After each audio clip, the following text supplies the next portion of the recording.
your podcast and YouTube blog covering the German startup scene with news, interviews, and live events. Hello and welcome everybody. This is Joe from Startuprad.io, your startup podcast and YouTube blog from Germany, as well as the world's only and first internet radio station dedicated to startups 24/7. If you haven't done so already, make sure you hit the like and subscribe button wherever you're seeing or listening to this interview. Today I do have a Munich-based startup in the person of Fabian here with me. Hey Fabian, how you doing? I'm good. How are you? I'm doing great, thank you. It's really great to have you here, and you have a very, very interesting background you told me before we started, right? Yeah, absolutely. I mean, whether it's interesting or not, I think that's for the listener to decide. But everything I've done in the past and I'm doing now is a lot of fun for me and has been a lot of fun for me. So for me, it was and still is very interesting. Yes. That is really cool because of course, as always, we'll link down here in the show notes your LinkedIn profile, and people will see there that you've done a lot of things. But you told me starting at 14 years old, you have actually been producing music, and you work together with well-known names like DJ Tiesto. Yeah, exactly. So since I'm young, I've always been driven by pursuing my own projects and doing my own thing. And back in the day, what really hit me was kind of electronic dance music. So I really liked this whole, feeling of the music and also the idea behind making your own tracks. And, so when I was 14, I actually started producing my own tracks. I found that very exciting. And then, a few months later, I was able to sign my first record deal. And then, a year later, I was able to play alongside, very well-known DJs. And, they kind of played my tracks and released them on their labels up to the point where I was actually then releasing stuff on Tiesto's label. He was playing my tracks. I was remixing a lot of well-known artists, released one track on Universal Music, which got to the #1 dance charts in Austria, in Europe. And it's been a great hobby, which at some point I also made kind of my career in some way.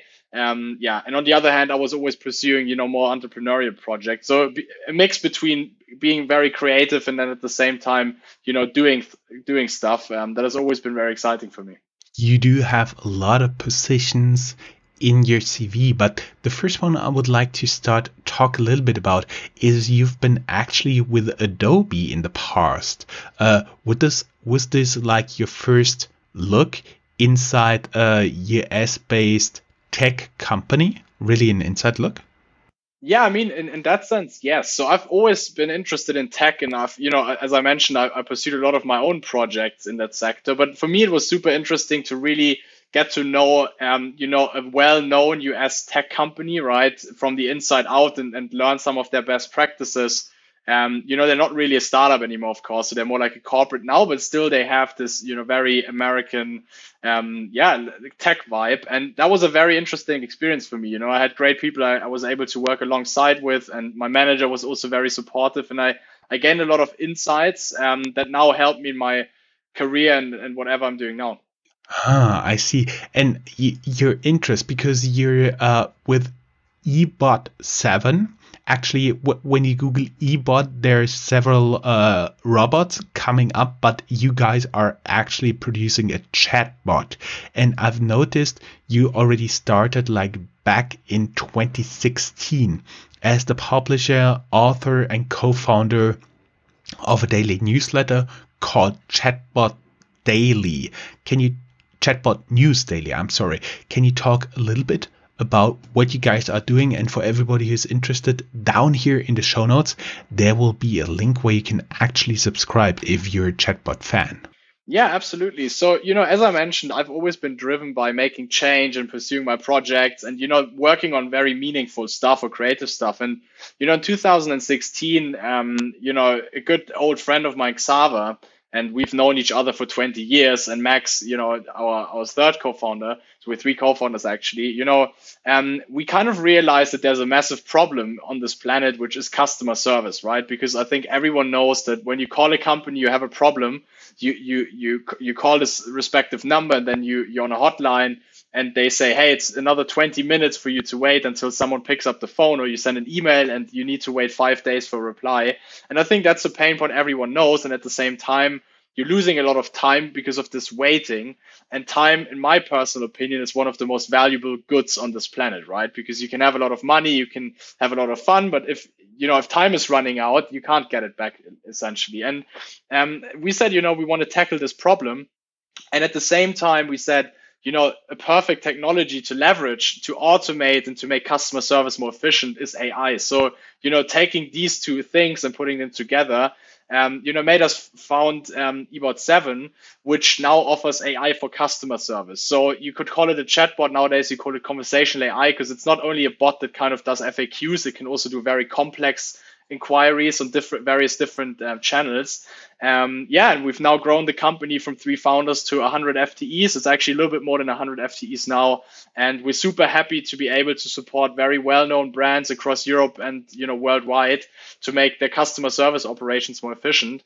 And as you asked about Chatbot News Daily as well, when we went into the space, we said that we didn't want to just found a company and offer the service or the best service in the space. We also wanted to be able to educate the market and offer something to clients, but also everyone who's interested in this type of technology to learn about the benefits, about the technological developments, and so on.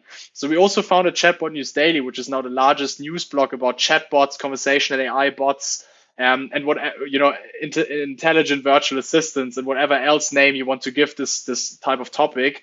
And we have a lot of visitors, and they're always looking at articles, and there's independent writers that release their pieces on the blog. And I think it's a great way to also educate the market about the benefits of AI and what we do. And that's the background story, really. And that is quite interesting. And as you were talking, I was smiling and thought, have you guys ever considered to actually let a bot write this daily newsletter? So, I mean, what we do is natural language understanding or natural language processing.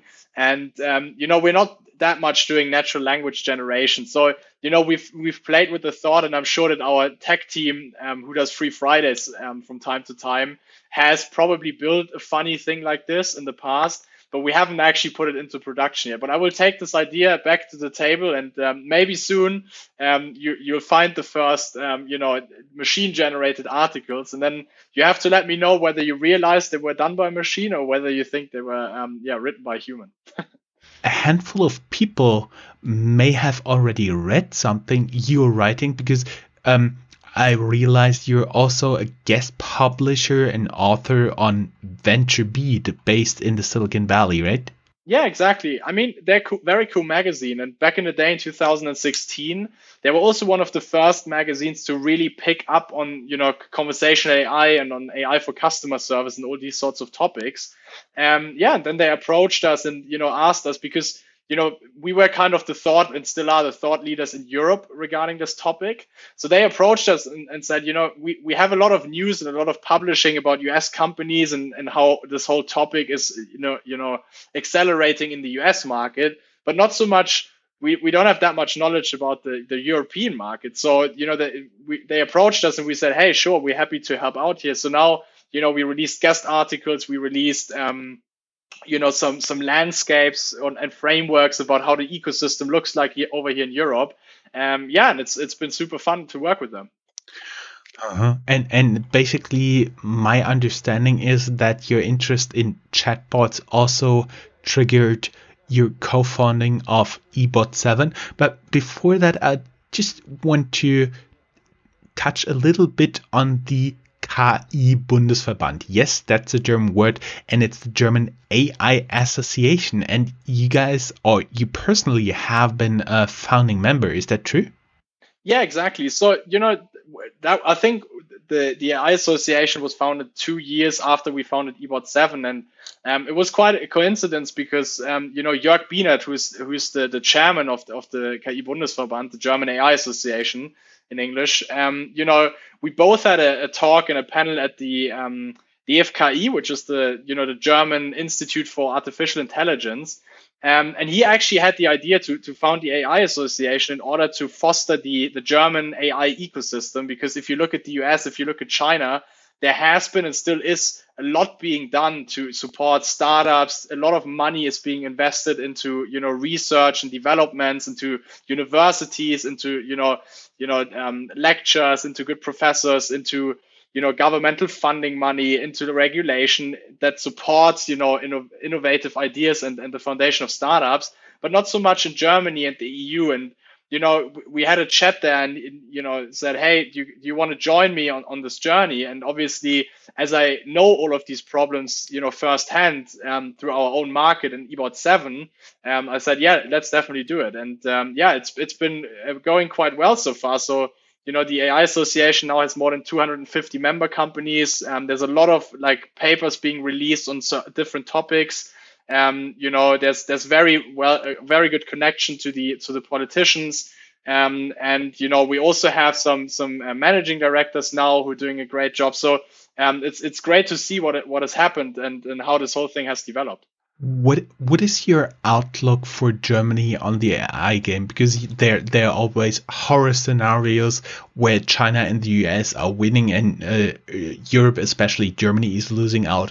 Do you really see this situation, or do you think that it's currently in the balance somehow? Well, there's since we founded the association, there have been some positive things, right? So there has been more funding released, and I think the topic is now more present on a lot of people's plates.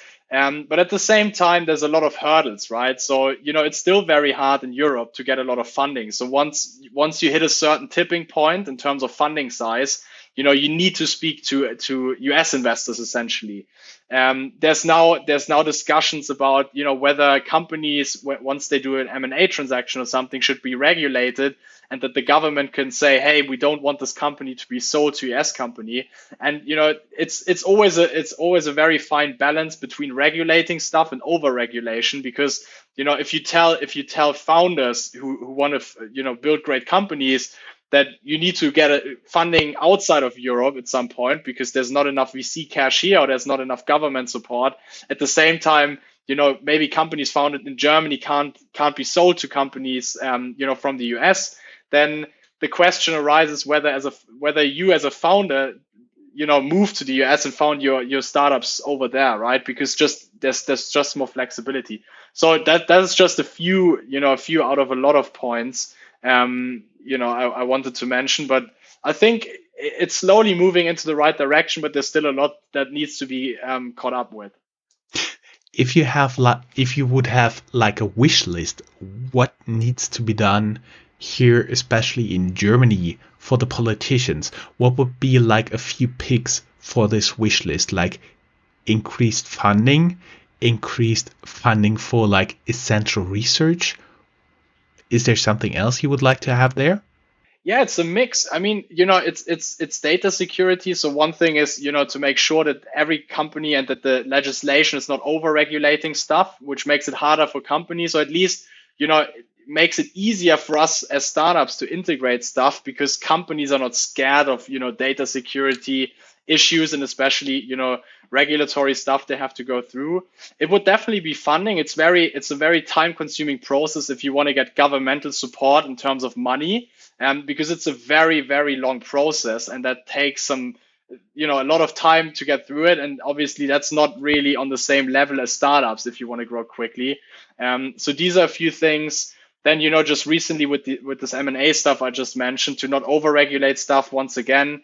Then obviously make sure that, universities and so on have enough money and support from the government. So, the very talented professors and so on stay in Germany and not just go over to Stanford and the MIT to teach, the lessons there. So I think it's a great mix of a lot of different things. And then as always, speeding things up, right? Not just talking about it, but just, putting stuff into action. I think that's always very important. Yeah, I know how that feels as an entrepreneur. Before that, in my corporate role, you used to prepare decisions and make long PowerPoint presentations, and now I skip all that stuff and get straight to doing. Sometimes, just sometimes, I really regret that and think, oh, dang it, I have to reduce because I did not think it through. But basically, in general, for me right now, that works better. That there may be a time in the future when this does not work for me anymore, but right now it's working pretty well. Talking about working pretty well, e-bot7, your startup company. You guys are around for like approximately 5 years, and as you said, you are a thought leader and a very early chatbot pioneer as well. What most people will have in mind when they talking about chatbots will be, I remember vividly from the times when you first had like the automated hotlines. Yeah, if you want to continue, say yes. I didn't understand. If you want to continue, that's the stuff people have in mind when they think about bots and automated customer service. I do believe you work on a very different vision. Yeah, so exactly. So what we done when we founded the companies was we said if you want to build a successful company, it needs to be centered around a mission, and that's really to help companies make their service more efficient, on one hand by automating answers in complex processes, on the other hand supporting customer service agent, in other words the humans that are working in customer service, to work or be able to work more efficiently, and then build an AI or to build a system, a technology that works so good that people are very happy about using it, consumers are very happy about using it, instead of saying, oh, that's just another bot I'm speaking to again. So what we've done straight from the beginning, we've centered our product development around the customer. So I would say nowadays 75 to 80% of our product is built based on customer feedback, and we work very closely with our customers actually still, because we think it's all about relationships and learning from each other and so on. And that being said, we now have a low-code conversational AI platform specifically designed for customer service that brings a lot of functionality out of the box that agents need to do their job very easily, and at the same time for admins and the ones, the supervisors of these teams, that to give them the tools to modify their bots in the perfect way, whatever works best for the companies, and then being able to integrate. So we're also very flexible on the integrations to really blend into the customer service environment the company has, whether that's a Salesforce integration, whether that's Zendesk, whether that's user. There's a lot of different tools companies might want to integrate in, and also a lot of backend system. And by combining all of these things, we are now able to provide them a technology that works and can be onboarded very quickly, but also brings so much stuff out of the box that companies are very happy just to work with it. And in essence, what it does is, you can either fully automate stuff, which goes from a basic question like, where can I find this product? And then the bot would answer, hey, you can find the product here, to more complex processes where there's actually a complete workflow that needs to be automated. So for example, in the insurance industry, it could be a claims process where there's a lot of follow-up questions being asked, a lot of contextual stuff being done, backend systems being connected to verify users to make sure that the claim process actually can be executed fully. And at the core of the system, and that's what is very important for us, lies our hybrid agent plus AI model. And we call this real-time supervised learning, because obviously you want the AI to continuously learn, but at the same time to include the human if needed. So the customer, as you asked in the beginning, gets a perfect answer. And as this works is the following. So once you start a project with us, you would essentially train the system with data. Can be first level support inquiries, can be historic support tickets, or it can be, as I mentioned, a claims process, so which would be a flow we then design inside the console. And then you set a confidence level, so let's say 97%. And if there's an incoming inquiry and the system is more confident than 97, the answer of the process will be fully automated. And everything that falls below the confidence level would then be sent to a human agent as an AI-based suggestion. So the human agent doesn't have to write or look around for an answer, They just need to say, okay, this is correct, send, and thereby train the system and save time because they didn't have to write anything, but just click. Or they can adjust the message or choose something else. And that's how the system continuously learns. So, we also put the human as in the center of such a technology to make sure that it really works exactly how the company wants it to work. Okay, I understand. We are a B2B podcast, so there may be some potential buyers out there, some potential clients. Let us structure this a little bit for them. First and important question may be your tool is theoretically speaking applicable, usable around the world.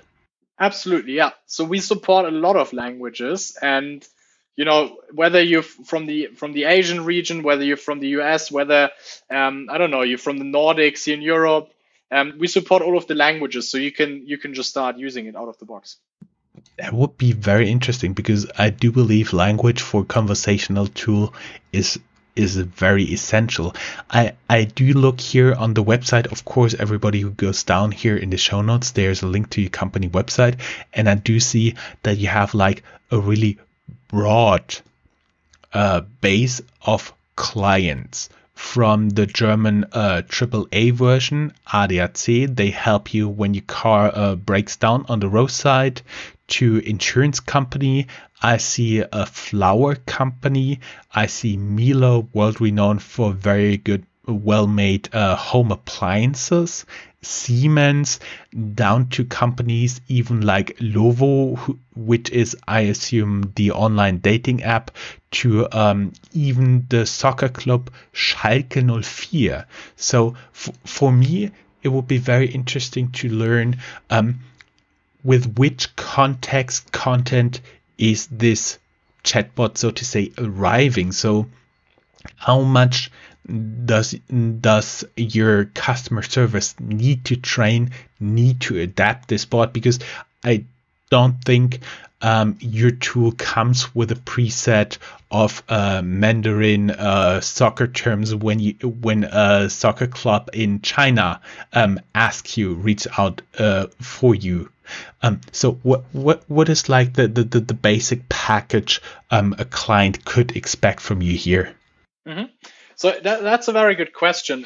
So we as you mentioned, we have certain focus industries. The companies you just mentioned are from, depending on who you're speaking about, from these certain industries. For us, it's the first step is to really talk to the clients and identify their pain points, because we're all about solving problems, right? So, for example, if you look at the e-commerce sector, most of the time, and you probably know it yourself, you have questions around when does my order arrive, right? Parcel tracking and stuff like that, and then returns. And with a lot of companies, this is like their biggest pain point, right? Most of percentages of their customer service volume. In the insurance sector, it can be claims processes. It can be, stuff like my car broken down, as you mentioned. And, with the football or soccer clubs, it's essentially also kind of e-commerce because they're also selling shirts and so on. And what we've done is we've pre-trained our algorithms, right? So out of the box, they come in various different languages, and they already understand synonyms, syntax, morphology, spelling mistakes, and so on. And usually the system understands the incoming inquiries directly. So if you ask, hey, when does my order arrive? The system already knows what the customer is asking for. The only thing the system still needs is the answer, or in essence, the process that should be triggered as a reply. Because even though the question is very similar in every language and every, at every company, right? When does my order arrive? Or you can ask this in English, you can ask it in German, in French, in Chinese, and so on. But essentially, the answer will be slightly different. That's the data the system then needs from the company. So we have pre-trained data sets, of course. And depending on the size of the project, we also fine-tune the model based on the client. But we still need the data that kind of, the companies want to reply with, because that's very company specific. And that's then either trained in the beginning via upload or via connecting to a knowledge base or using historical support tickets or building in the process workflows, or by the human agent plus AI model where the agent kind of trains the model. And that's how we can serve a lot of different industries and also a lot of different markets, which is quite cool. just between you and me and like 25,000 people listening to this interview or viewing it on YouTube, can you tell us a little bit, a few secrets here? Because I would be curious, when you start a new language, when you add languages, is there like some kind of logic, some kind of general human understanding you can use from the chatbots you trained in other languages and kind of transplant this and just add the words in the other language, or do you always start in each language completely from scratch? So there's two ways to go on about this. One is to have the algorithm in the respective language, and this then comes pre-trained with a lot of data from the language, right? There's a lot of different proprietary data sets we have to pre-train these algorithms in the respective language. And usually we use, a specific language-specific algorithm for a specific market if the company has a decentralized service team, which means, so for example, a company could have a service center, a big contact center in Europe, in Germany, for example, in France. They could have a big service center in the US that would be English speaking. And then they have one in Asia that's, let's say Asian speaking, or, speaks Mandarin or something. And then if they have a lot of data and a lot of support agents in each respective service center, then we use, native algorithms, because there's a lot of training data to work with. In other examples, and of course, these algorithms come pre-trained. And in other examples, for example, an e-commerce shop that has a headquarter in the US, but serves, also South American clients, right, who speak Spanish, and so on, or Portuguese, then, it can be handy to use translation layers, because they essentially have a centralized service team that speaks English, and maybe one person that does, cover the South American market. But you wouldn't want to set up a knowledge base in each respective language. So in that case, you would use a translation layer that then, translates an incoming Spanish question into English, matches this, and then the answer or the process will be translated back into Spanish and then goes out. So for the end client, it's all in Spanish, but internally with the company working with the system, it would be in English. And nowadays, these translation algorithms are so advanced that with, I would say, most languages, you don't even realize a difference. So there's two ways to go on about this. Oh, so your translation layer is better than Google Translate. I see that. Okay. Yes. I was then thinking, okay, now somebody's convinced here. And what is like your rule of thumb between now, purchase, and at what point in the future can your clients actually use this tool? Like, does it usually take, of course, we're talking about more happy clients and more satisfying customer service interactions.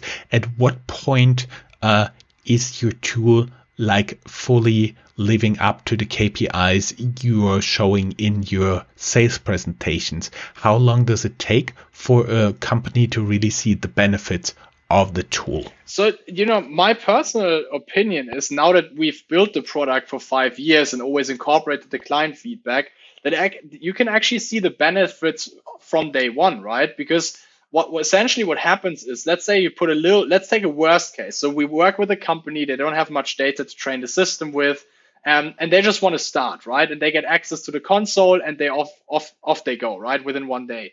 Now, what happens is, as we have these hybrid models, their agents would obviously still answer requests or incoming service inquiries, because, the AI doesn't have enough data yet. Yet at the same time, the AI would already make suggestions to these agents on what the perfect answer could be. So now, in essence, even though the system isn't automating a lot yet, right, because it hasn't that much training data yet, the agents get supported and save average handling time. So, even though it's only 1 or 2 days, the agents can work through the requests more quickly.